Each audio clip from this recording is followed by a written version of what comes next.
اعوذ باللہ من الشیطان الرجیم، بسم اللہ الرحمن الرحیم، الصلاۃ والسلام علیک یا رسول اللہ صلی اللہ تعالیٰ علیہ وسلم۔ پاک فقیری میں اور ناپاک فقیری کا فرق کیا ہے، یا یوں کہیے کہ استدراج کیا ہے اور کرامت کیا ہے۔ آج کے وقت میں بے شمار ایسے لوگ ہیں جو وہ یہ سوچتے ہیں کہ ہم اس پیر سے مرید ہوں گے ہم جس کی ہم کرامت دیکھیں گے۔ اب اگرچہ کوئی بھی ولی کامل اسے کرامت نہ دکھائے تو پھر وہ بیعت نہیں ہو سکتا، کیونکہ اس کا یقین جو ہے وہ کرامت بن گئی ہے۔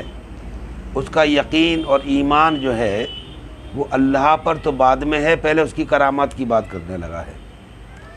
کیونکہ بزرگوں نے کرامت دکھانے سے پرہیز کیا ہے۔ اس لیے فرمایا کہ الاستقامہ فوق الکرامہ، کہ سب سے بڑی کرامت یہ ہے کہ بہت بڑا ولی کامل ہونے کے بعد بھی وہ اپنے آپ کو چھپا لے، اللہ جل شانہ اس کو کن فیکون والی زباں عطا کرے، عالم مثال سے اللہ جل شانہ اس کو اختیار بھی دے دے، اس پر بھی وہ کرامت نہیں دکھاتے اور وہاں وہ سکوت برتتے ہیں، خاموشی برتتے ہیں، اور یہی ان کا تقوی ہے کہ وہ کچھ نہیں دکھایا کرتے، اور ہر وقت بس وہ اپنے رب کے سوا انہیں کچھ نظر نہیں آتا۔ اور لوگ سوچتے ہیں کہ یہ کرامت دکھائیں۔ تو میں نے ابھی حدیث شریف پڑھی کہ الاستقامہ فوق الکرامہ، کہ ان کی سب سے بڑی کرامت یہ ہے کہ اللہ تعالیٰ نے انہیں یہ اختیار دیا ہے کہ اگر وہ یہ چاہیں کہ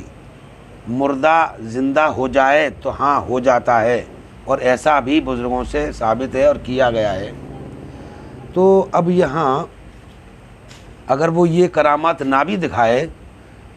تو کیا وہ ولی اللہ نہیں ہے؟ تو سب سے بڑا ولی اللہ تو وہ ہے جو بہت کچھ ہو کر کے بھی اپنے آپ کو چھپائے اور بالکل قطعاً ظاہر نہ کرنا، یہ اس کی استقامت، اس کا بڑکپن ہے اور اس کی بزرگی ہے۔ ایسا نہیں ہے کہ وہ کرامات دکھائیں گے حضرت تبھی وہ ان کے پاس جو ہے ہم ان سے مرید ہوں گے، نہیں۔ تو بیعت ہونے کے لیے چند شرطیں ہیں، کم از کم کہ وہ نمازی ہو اور حرام سے پرہیز کرتا ہو اور اپنی ذات سے کسی کو نقصان نہ پہنچاتا ہو، واقعی اندر کے جو شریعت کی پابندی کرنے والا ہو، تو کم از کم اتنا ہو، اور وہ اتنا ہو کہ کسی کتب کو پڑھ کر کے اپنا مسائل کو حل کر سکے۔ تو اب یہاں کرامات کی بات نہیں ہے۔ اچھا، اب کوئی شخص یہ کہے کہ صاحب میں تو کچھ اس سے عجب چیز دیکھ کے کچھ کرامات ہو جائے، تو کرامات کی شکل اور استدراج کی شکل دونوں ایک جیسی ہی ہوتی ہیں۔ اب اس کا شعور ہونا یہ سب کی بس کی بات نہیں ہوتی۔ اگرچہ غیر مسلم لوگ جو ہوتے ہیں، جو مسلمان نہیں ہوتے، جو غیر مذہب کے لوگ ہوتے ہیں، وہ بھی اپنے مذہب کے طریقے پر وہ بھی ذکر کرتے ہیں، آسن لگاتے ہیں اور وہ بیٹھ جاتے ہیں اور وہ عمہ کا ورد کرتے ہیں، اوم اوم کا ورد کرتے ہیں، اور ان کے قلب کے اندر ایک قوت معصرہ پیدا ہو جاتی ہے، اور وہ قوت معصرہ پیدا ہو جاتی ہے اور وہ اپنے آپ میں با کمال ہو جاتا ہے۔ اچھا، کچھ لوگ ایسے ہوتے ہیں کہ جو آتش پرست ہوتے ہیں، اور وہ آگ کو جلاتے ہیں، ایک اگیاری ٹائپ رکھ لیتے ہیں، اگیانہ مطلب آگ جلتی ہوتی ہے، اور اس کو بڑی کثرت سے یوں کر کے وہ تاکتے رہتے ہیں، دیکھتے رہتے ہیں، اور وہ اس آگ کا جو اثرات اس کے اندر ظاہر وہ بھی اس سے بھی اس کے اندر ایک کمال پیدا ہو جاتا ہے۔ لیکن یہ غیر مذاہب میں بھی قوت معصرہ پیدا ہوتی ہے، اور وہ اپنے طریقے سے اپنے نفس کو بھی بیدار کر لیتے ہیں۔ اچھا، جب قوت معصرہ پیدا ہو جاتی ہے تو یہ دنیائی فانی میں اس کے مرنے کے بعد بھی بقا رہ جاتی ہے، کیونکہ وہ قوت معصرہ خواہ وہ پاک ہو یا وہ ناپاک ہو۔ اگر ناپاک اس کو کہیں گے جس کا تعلق رسالت سے نہیں ہے، جس کا تعلق رسالت مآب صلی اللہ علیہ وسلم سے نہیں ہے، شریعت سے نہیں، قرآن سے نہیں، اس کا کوئی تعلق ہی نہیں ہے، اور غیر مذاہب کے طریقے سے اگر وہ اپنے اندر قوت کو پیدا کرتا ہے، اپنے ذکر و اشکار، اپنے نیم سے، اپنے سیم سے اگر وہ ذکر کرتا ہے کسی بھی طرح کا، اور جو اس کے مذاہب میں ہے، یا وہ رام کا ذکر کرے یا وہ اوم کا ذکر کرے، تو اس کے اندر جو ہے وہی قوت پیدا ہو جاتی ہے، اور اس سے پھر استدراج بھی شروع ہو جاتا ہے۔ مطلب استدراج مطلب وہ کام ہونے لگتے ہیں اور بہت تیزی سے ہونے لگتے ہیں کہ آدمی سوچے گا یار یہ تو عجب چیز ہو گئی، اب اس کا شعور کرنا اسے مشکل ہے کہ یہ پاک فقیری ہے کہ یہ ناپاک فقیری ہے، یا کہیے کہ ناپاک قوت معصرہ ہے یا پاک قوت معصرہ ہے، تو اس کا شعور بہت مشکل ہو جائے گا۔ کیوں کہ سامنے والا جو اس منظر کو دیکھ رہا ہے وہ بذات خود اس کا قلب بیدار نہیں ہے اور اس کا نفس بھی پاک نہیں ہے، تو یہ ایسے عام لوگ اس میں شعور نہیں کر پاتے۔ حد درجہ کے مولانا عبدالحی شاہ قدوسی غوث بنگالہ رحمۃ اللہ تعالیٰ علیہ ارشاد فرماتے ہیں کہ حرام اور حلال کا شعور تو بڑے بڑے عالموں کو بھی نہیں ہوتا، کیونکہ باطن کے اور ظاہر کے بڑے فرق ہوتے ہیں۔ ظاہر میں تو کتاب دیکھ کے بتا سکتا ہے، لیکن اس کے باطن میں ناپاک چیز پیدا ہو گئی ہے اور اس سے استدراج بھی شروع ہو رہا ہے اور وہ ناپاک ہے، تو اس کا شعور تو سامنے والا نہیں کر سکتا۔ ہاں، اس کا شعور کون کر سکتا ہے؟ تو فرمایا کہ قد افلا من تزکا، کہ جس کا نفس بھی پاک ہو اور تزکیہ نفس بھی ہو جائے اور ذاکر قلبی بھی ہو، کہیے کہ تصفیہ قلب، کہ اس کا قلب ہر لمحہ، ہر پل، ہر ساعت اللہ کا ذکر کرتا ہو اور وہ ذاکر قلبی ہو، تو اس کا جو ذکر ہے، جو اس کے اندر جو قوت معصرہ پیدا ہوئی ہے مسلمان فقیر کے اندر، مومن کے اندر، تو وہ اللہ کے ذکر سے پیدا ہوئی ہے، اس کی استقامت سے پیدا ہوئی ہے، شریعت سے، طریقت سے اس نے اس کو پیدا کیا ہے، اندر داخل ہوئی ہے۔ جو نور آیا ہے وہ نور الہی ہے، نور محمدی ہے اس کے قلب میں، تو اس کے ناپاک جو اس کے اندر جو نار پیدا ہوئی ہے اس کی شکل نوعیت الگ ہوگی، اور جو مسلمان فقیر کے اندر، صوفی کے اندر جو داخل ہوگی تو اس کی نوعیت، ایک رنگ اور کلر بھی بالکل جدا گانا ہوگا، تو دونوں کا معاملہ راستہ الگ الگ ہے۔ جیسے کفر اور وحدانیت کا راستہ الگ الگ ہے، کفر کا راستہ الگ ہے، وحدانیت کا راستہ الگ ہے، لیکن ان دونوں میں شعور کرنا ہر آدمی کے بس کی بات نہیں ہے، ہر آدمی شعور نہیں کر سکتا۔ تو یہاں پر ایسے ہی اپنے اندر سب سے پھر یہاں ایک بات اور آتی ہے کہ انسان اپنا محاسبہ کیسے کرے کہ میری جو اللہ تعالیٰ نے جو میرے اندر ارواح رکھی ہے، ارواح ہے میری جو روح ہے، کیا میری ارواح ازلی کافر ہے یا مومن ہے یا معلق ہے؟ یہ انسان کو خود کیسے پتہ لگے کہ میری ارواح ازلی ہے یا کافر ہے یا مومن ہے؟ تو اس کے لیے اس کو محنت کرنی پڑے گی، اس کے لیے جو اس پہ جو ہے وہاں محاسبہ کرنا ہی پڑے گا۔ تو اس سے اس کو اچھا، اب اس سے کرنا کیا ہے؟ کچھ لوگ ایسے ہوتے ہیں کہ جو حضور کی شان میں، جو اہل شریعت بھی ہوتے ہیں، قرآن بھی پڑھتے ہیں، حدیثیں بھی پڑھتے ہیں، اور شان محمد رسول اللہ کی شان میں گستاخیاں بھی کرتے ہیں۔ تو ایسا نہیں ہوتا کہ وہ اچھا، اس میں بہت سے مولوی ایسے ہیں، اور آپ سمجھ رہے ہیں کہ میں کس کے لیے بات کر رہا ہوں، کہ حضور کی شان میں گستاخیاں کرتے ہیں اور وہ اللہ کا ذکر بھی کرتے ہیں اور حضور کا کلمہ بھی پڑھتے ہیں۔ تو اب یہ ان لوگوں کے دل میں کلمہ طیبہ داخل نہیں ہو سکتا، ایمان داخل نہیں ہوگا، کیونکہ یہ گستاخیاں کرتے ہیں حضور کی شان میں۔ تو حضور کے جو گستاخ ہیں ان کی شان میں، حضور کے جو گستاخ ہیں حضور کی شان میں جب گستاخی کریں گے تو ان کے اندر نور پیدا نہیں ہوگا۔ اچھا، یہاں پر اب ایک ہر شخص پر یہ لازمی ہے کہ وہ اپنا محاسبہ کرے۔ اب وہ کرے گا کیسے؟ اپنے آپ کو جانے گا کیسے؟ تو اس کو چاہیے کہ وہ اللہ کا ذکر کثرت سے کرے، اور یہ سوچ کر کے کہ میں رب کی طرف راغب ہونا چاہتا ہوں، میں اپنے رب کو چاہتا ہوں، رسول اللہ صلی اللہ علیہ وسلم کو چاہتا ہوں، تو وہ سب سے پہلے کہ وہ حضور کی طرف کوئی بھی کسی طرح کی معاذ اللہ گمان بھی نہ کرے، اپنی بدعقیدت نہ رکھے، حضور کی شان میں کسی طرح کی بے ادبی اور گستاخی نہ کرے، حد درجہ کہ رسالت مآب صلی اللہ تعالیٰ علیہ وسلم کی جو آپ کی قرابت ہے، جو آپ کے اہل بیت ہیں، مولا حسن ہیں، مولا حسین ہیں، مولا علی علیہ السلام ہیں، سیدہ کائنات فاطمۃ الزہرا اور ان کی اولاد ان کی شان میں بھی وہ بے ادبی گستاخی نہ کرتا ہو،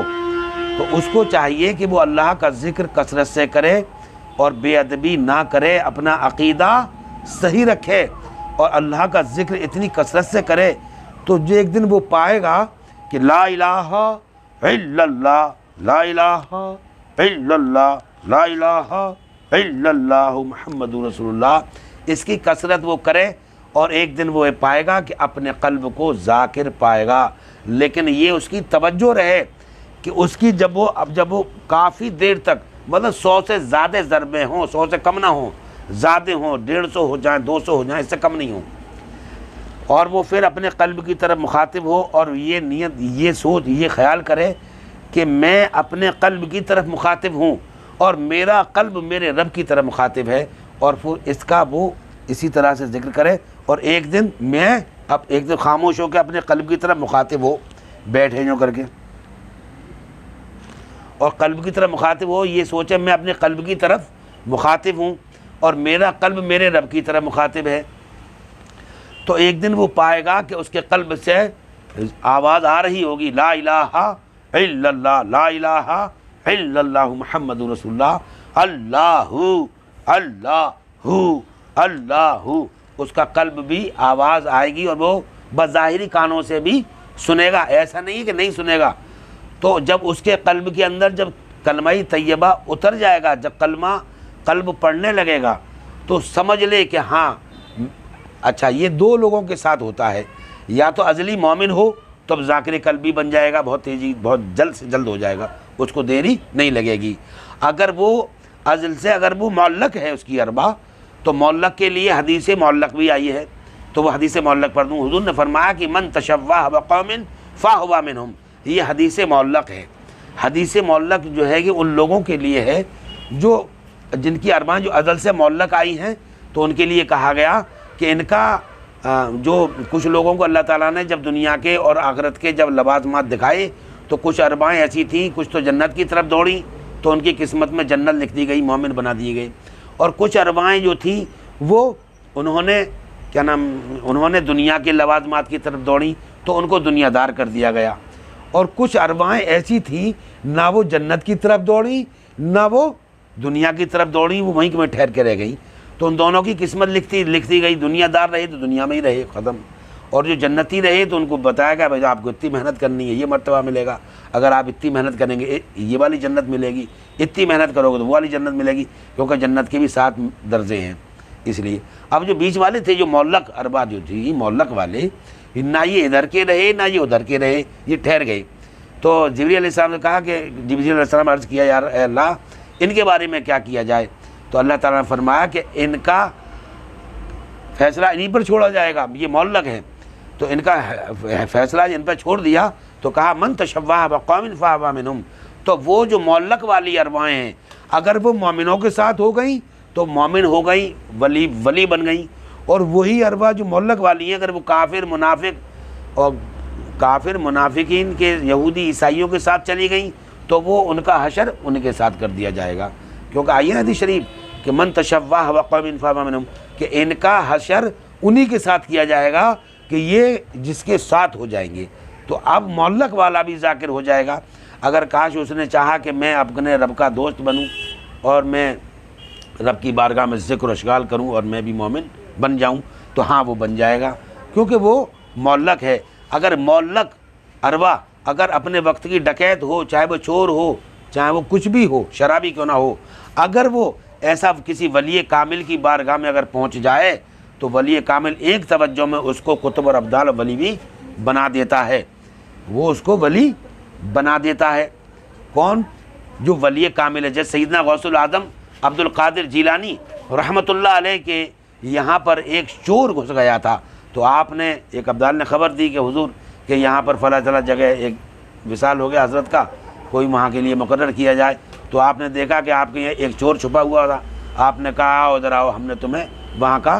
قطب بنایا یا ابدال بنا دیا، ہم نے آپ کو وہاں کا بنا دیا۔ تو آپ نے کہا حضور میں چور ہوں کیا؟ اب جو بھی ہو ہم نے تمہیں بنا دیا، اس کی کیفیت بدل دی اور اس کا تمام معمولات بدل دیے۔ تو یہاں پر وہ جو اس کی بدلی تھی، میں یہاں بڑی نقطے کی بات کہوں گا کہ وہ ازلی کافر نہیں تھا، ازلی کافر نہیں تھا، وہ ارواح معلق والا تھا، چاہے وہ چوری کیوں نہ ہو۔ ارواح معلق والے کو جو چاہے اگر ولی کامل تو ایک نظر میں اس کو اللہ سے ملا سکتا ہے، یہ بالکل صحیح بات ہے۔ تو یہاں سیدنا غوث العظم عبد القادر جیلانی رحمۃ اللہ علیہ نے اس شخص کو جو ولی بنا کر جو مقرر کیا تھا، وہ شخص جو تھا وہ کوئی معاذ اللہ کوئی ازلی کافر نہیں تھی، وہ ارواح وہ معلق والا تھا، معلق والا تھا۔ تو معلق والوں کو تو کوئی بھی ولی بنا دیتا ہے، اور مومن تو پھر مومن ہی ہوا کرتے ہیں۔ اگر کوئی ازلی کافر ہے، جس کی ازلی کافر ارواح ازلی کافر ہے، تو ازلی کافر کو کوئی ولی نہیں بنا سکتا، کیونکہ اس کے قلب پر ازلی مہر لگا دی گئی ہے کہ یہ کافر ہی رہے گا، یہ مومن نہیں بن سکتا۔ کیونکہ حضور نبی اکرم صلی اللہ علیہ وسلم کے نے بھی اپنے جو آپ کے خاندانی ایک چچا تھا جس کا نام ہے ابو جہل کے لیے بھی بڑی محنت کی کہ یہ بھی اسلام قبول کر لے اور یہ بھی ایمان لے آئے، لیکن وہ حضور نے بہت زیادہ محنت کی، بڑی مشقت کی،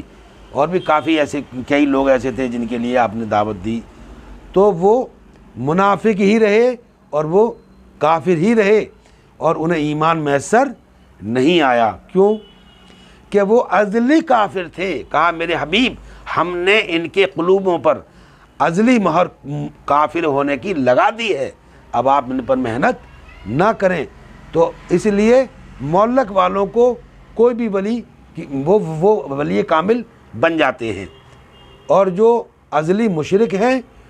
وہ کبھی ولی کامل نہیں بن سکتے، جو منافق ہیں وہ بھی ولی کامل نہیں بن سکتے، کیونکہ ان کی قسمت میں ازل